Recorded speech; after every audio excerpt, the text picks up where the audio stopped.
आज हम लोग बात करेंगे महिला आरक्षण विधेयक, जिसे पिछले दिनों 19 सितंबर 2023 को नारी शक्ति वंदन विधेयक के रूप में प्रस्तुत किया गया और यह अब लोकसभा और राज्यसभा दोनों सदनों से पारित हो चुका है। इसके विभिन्न पहलुओं पर हम बात करेंगे कि यह आरक्षण क्यों जरूरी था, यह कानून क्यों जरूरी था, इसके क्या क्या प्रावधान हैं और इसका प्रभाव क्या पड़ेगा, पॉजिटिव प्रभाव क्या पड़ेगा और इसके विरोध में क्या तर्क दिया जा रहा है और अभी यह लागू नहीं हुआ है, लागू होने में क्या चुनौतियां हैं और किन किन कठिनाइयों का सामना सरकार को करना पड़ेगा। सभी पहलुओं पर हम विस्तार से बात करेंगे। आप लोग चाहे तो नोट भी कर सकते हैं, धीरे धीरे हर एक पहलू को समझिए। ये प्रारंभिक परीक्षा के लिए, वस्तुनिष्ठ प्रश्नों वाले परीक्षा के लिए भी और सब्जेक्टिव क्वेश्चंस वाले परीक्षाओं के लिए भी, चाहे बीपीएससी, यूपीएससी, एसएससी, किसी भी परीक्षा के लिए बहुत ही उपयोगी टॉपिक है, इसलिए ध्यान से सुनिए। महिला आरक्षण विधेयक, इसे नाम दिया गया है नारी शक्ति वंदन विधेयक 2023 और यह 128वां संविधान संशोधन विधेयक है। नारी शक्ति वंदन विधेयक 2000, ठीक है। सबसे पहले यह क्या है, इसे क्या है, यह महिला सशक्तिकरण से जुड़ा विधेयक है और इसे 128वां संविधान संशोधन विधेयक के रूप में प्रस्तुत किया गया है।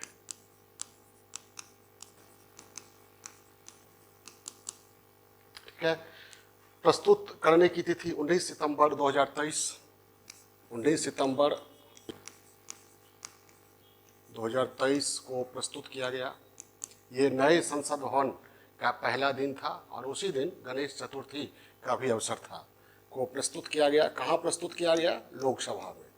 कहाँ प्रस्तुत किया गया? लोकसभा में। 20 सितंबर को लोकसभा से और 21 सितंबर को, 20 सितंबर को लोकसभा से पारित हुआ, 454 पक्ष में पड़े और 2 मत विपक्ष में पड़ा।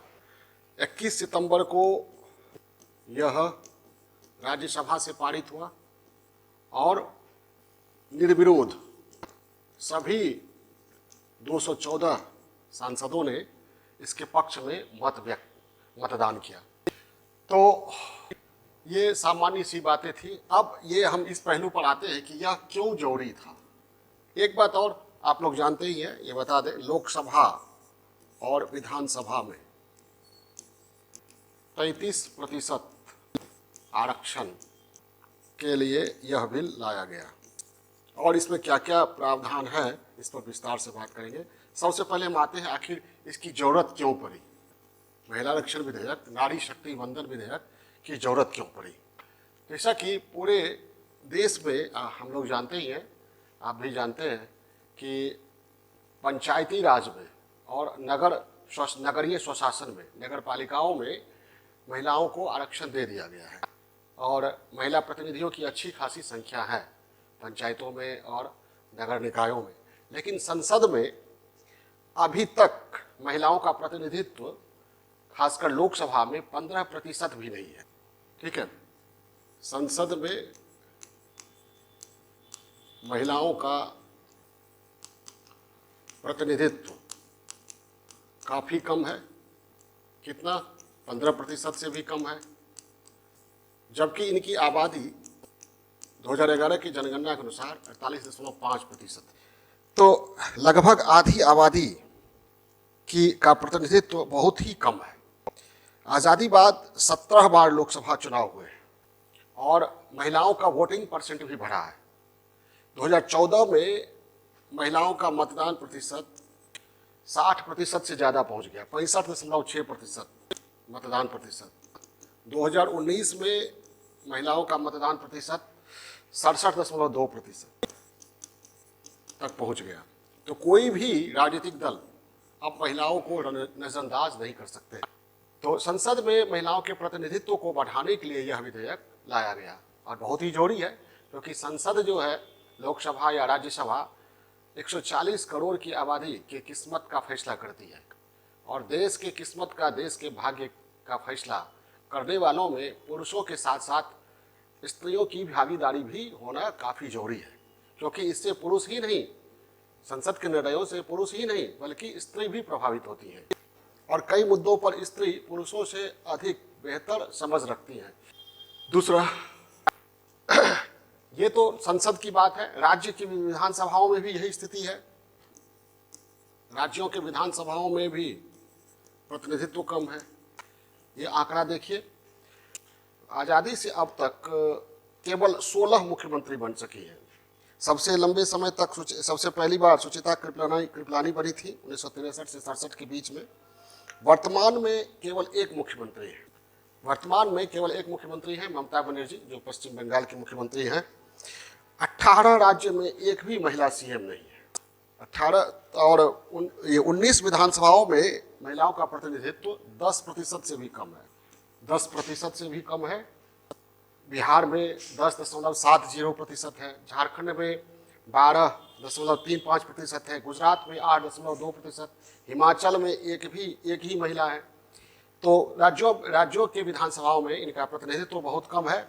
आज़ादी के बाद से भी, मैंने बताया, आज़ादी से अब तक केवल 16 सीएम बनी है और वर्तमान में केवल एक सीएम, वो ममता बनर्जी हैं। तो राज्य के विधानसभाओं में, राज्य स्तरीय राजनीति में भी महिलाओं की भागीदारी अच्छी नहीं है, उनका प्रतिनिधित्व अच्छा नहीं है, जो किसी भी राज्य के विकास का एक अनिवार्य शर्त है। उसके बाद महिलाओं के प्रतिनिधित्व के मामले में हम काफ़ी पीछे हैं। महिलाओं के प्रतिनिधित्व के मामले में भारत काफ़ी पीछे है। पाकिस्तान 60 सीट महिलाओं के लिए आरक्षित है, 60 सीट। नेपाल में 33% आरक्षित है। तो कह सकते हैं कि महिलाओं के प्रतिनिधित्व के मामले में हम अपने पड़ोसियों से भी पीछे हैं। और ये बांग्लादेश में 50 सीट आरक्षित है, एक निश्चितता है। नेपाल में स्थिति काफ़ी अच्छी है, 33% यहाँ सीट आरक्षित है। यहाँ पाकिस्तान में 60 सीट आरक्षित है, 60% सीट नहीं, 60 सीट। बांग्लादेश में 50 सीट। तो महिलाओं के प्रतिनिधित्व के मामले में भारत काफ़ी पीछे है। चौथा, यह इसलिए भी जरूरी है क्योंकि महिलाओं से जुड़े मुद्दे जो है, महिलाओं से जुड़े मुद्दों जैसे यौन उत्पीड़न, कार्यस्थल पर छेड़छाड़, लैंगिक असमानता, दहेज प्रथा, दहेज उत्पीड़न, दुष्कर्म, सामूहिक दुष्कर्म आदि जैसे मुद्दों पर संसद को, जनप्रतिनिधि संस्था, संसद और विधानसभा जनप्रतिनिधि संस्था को अधिक संवेदनशील बनाने के लिए यह काफ़ी जरूरी था। तो क्यों जरूरी था, हमने देखा कोई भी देश तब तक विकास नहीं कर सकता जब तक उसकी आधी आबादी यानी स्त्री की निर्णयन प्रक्रिया में समुचित भागीदारी नहीं हो, क्योंकि केवल पुरुषों को मिलकर ही देश नहीं बनता है, उसमें स्त्रियां भी शामिल होती है। अब हम देखते हैं इसमें प्रावधान क्या है। कानून मंत्री अर्जुन राम मेघवाल के अनुसार अभी वर्तमान में लोकसभा में 82 महिलाएं हैं और जब यह विधेयक पूरी तरह कानून का रूप ले लेगा तो लोकसभा में महिलाओं की संख्या 181 हो जाएगी। तो इसका नाम क्या है? नारी शक्ति वंदन अधिनियम। इसमें प्रावधान क्या है? कानून मंत्री अर्जुन राम मेघवाल ने प्रस्तुत करते वक्त, आप लोग भाषण सुने होंगे, उन्होंने कुछ अनुच्छेदों का नाम लिया। 168 संविधान संशोधन विधेयक के तहत उन्होंने कहा 239, 239 AA, 330 A, 332 A और 334 A में संशोधन किया जा रहा है। यानी उन्होंने क्या क्या कहा? अनुच्छेद 239, 330, 332 और 334 में नया क्लॉज संशोधन जोड़ा गया। क्या क्या होगा? लोकसभा में और राज्यों की विधानसभा में 33%, 1/3 सीट महिलाओं के लिए आरक्षित, महिलाओं के लिए आरक्षित। एनसीआर राष्ट्रीय राजधानी क्षेत्र दिल्ली विधानसभा में भी 1/3 सीट का प्रावधान आरक्षित किया गया है। पुदुचेरी विधानसभा के लिए कुछ नहीं कहा गया है। अन्य केंद्र शासित प्रदेशों के लिए कुछ नहीं कहा गया है। दिल्ली विधानसभा के लिए 1/3 सीट। SC के लिए 84 सीट में ही लगभग 28, और ST के लिए जो आरक्षित सीट है 47, उसी में 16 या 15 महिलाओं के लिए आरक्षित रहेगा। अलग से SC महिलाओं को आरक्षण नहीं दिया गया है। SC के लिए जो आरक्षित सीट है, जैसे SC के लिए अनुसूचित जाति के लिए 84, अनुसूचित जनजाति के लिए 47, इसी 84 में 1/3, जैसे 28 और इसी 47 में 1/3, जैसे 16 48 होता है, मान सकते हैं 16 सीट महिलाओं के लिए अनुसूचित जाति जनजाति की महिलाओं के लिए आरक्षित रहेंगी। ठीक है, इसकी अवधि रखी गई है 15 साल। 15 साल के बाद संसद फिर से विचार कर इस अवधि को, आरक्षण की अवधि को बढ़ा सकती है। लेकिन SC को जो आरक्षण दिया गया था वह 10 साल के लिए, लेकिन वह आज तक चलता रहा है। तो 15 साल के बाद फिर से विचार किया जाएगा। तो ऐसा नहीं है कि ये विधेयक को समाप्त किया जाएगा, और समाप्त करने की प्रक्रिया काफ़ी कठिन होगी, यह काफ़ी संवेदनशील हो जाएगा। तो कहा जा सकता है ये लंबे समय तक यह आरक्षण बना रहेगा, जब तक कि महिलाओं का प्रतिनिधित्व पूरी तरह कम से कम आधी आबादी के अनुपात में हो नहीं जाता है। ये प्रावधान था। अब यह लागू कब होगा,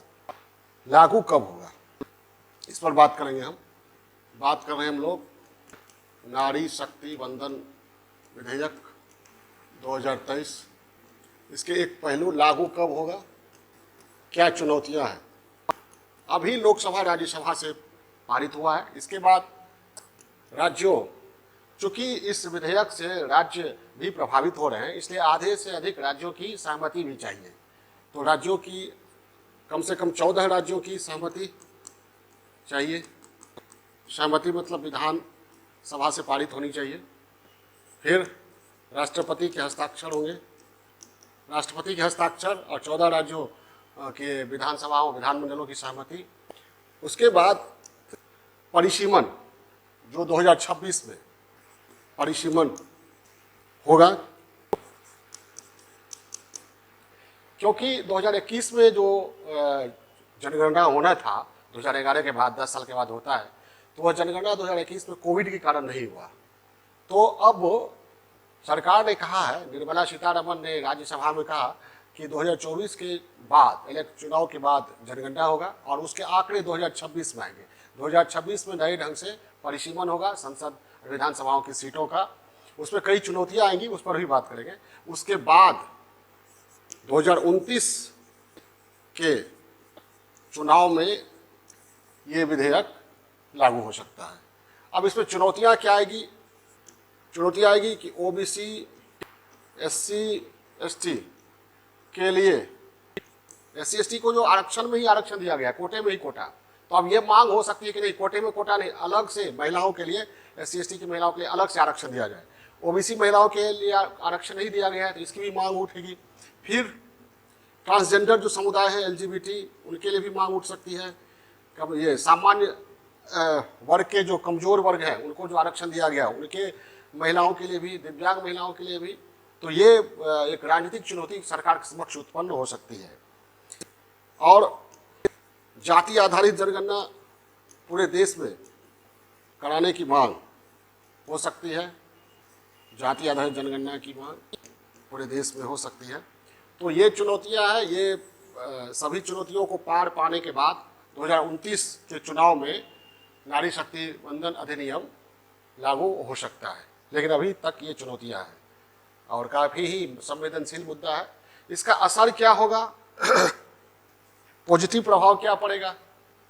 जाहिर है, सबसे पहला तो ये होगा कि जनप्रतिनिधि संस्थाओं में, संसद में, खासकर लोकसभा में, राज्यसभा के लिए ये नहीं है, आना विधान परिषद के लिए है।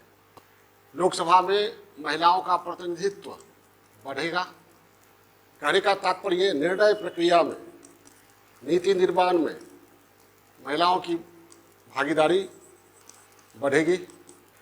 और संसद में महिलाएं मजबूत लॉबी बना सकती हैं, संख्या अधिक रहेगी, क्योंकि हर तीसरे सीट पर महिला होंगी।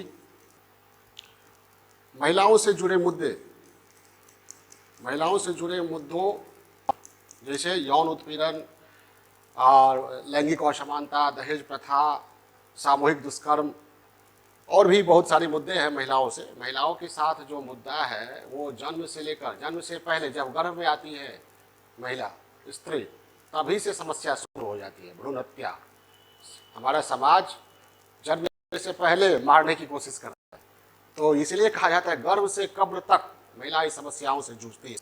तो महिलाओं के मुद्दों के प्रति सदन, लोकसभा की संवेदनशीलता वृद्धि होगी। महिलाओं की इससे क्या होगा, सामाजिक सोशल स्टेटस बढ़ेगा, सामाजिक स्थिति बेहतर होगी और राजनीति में, निर्णय प्रक्रिया में, नीति निर्माण में महिलाओं की भागीदारी बढ़ेगी।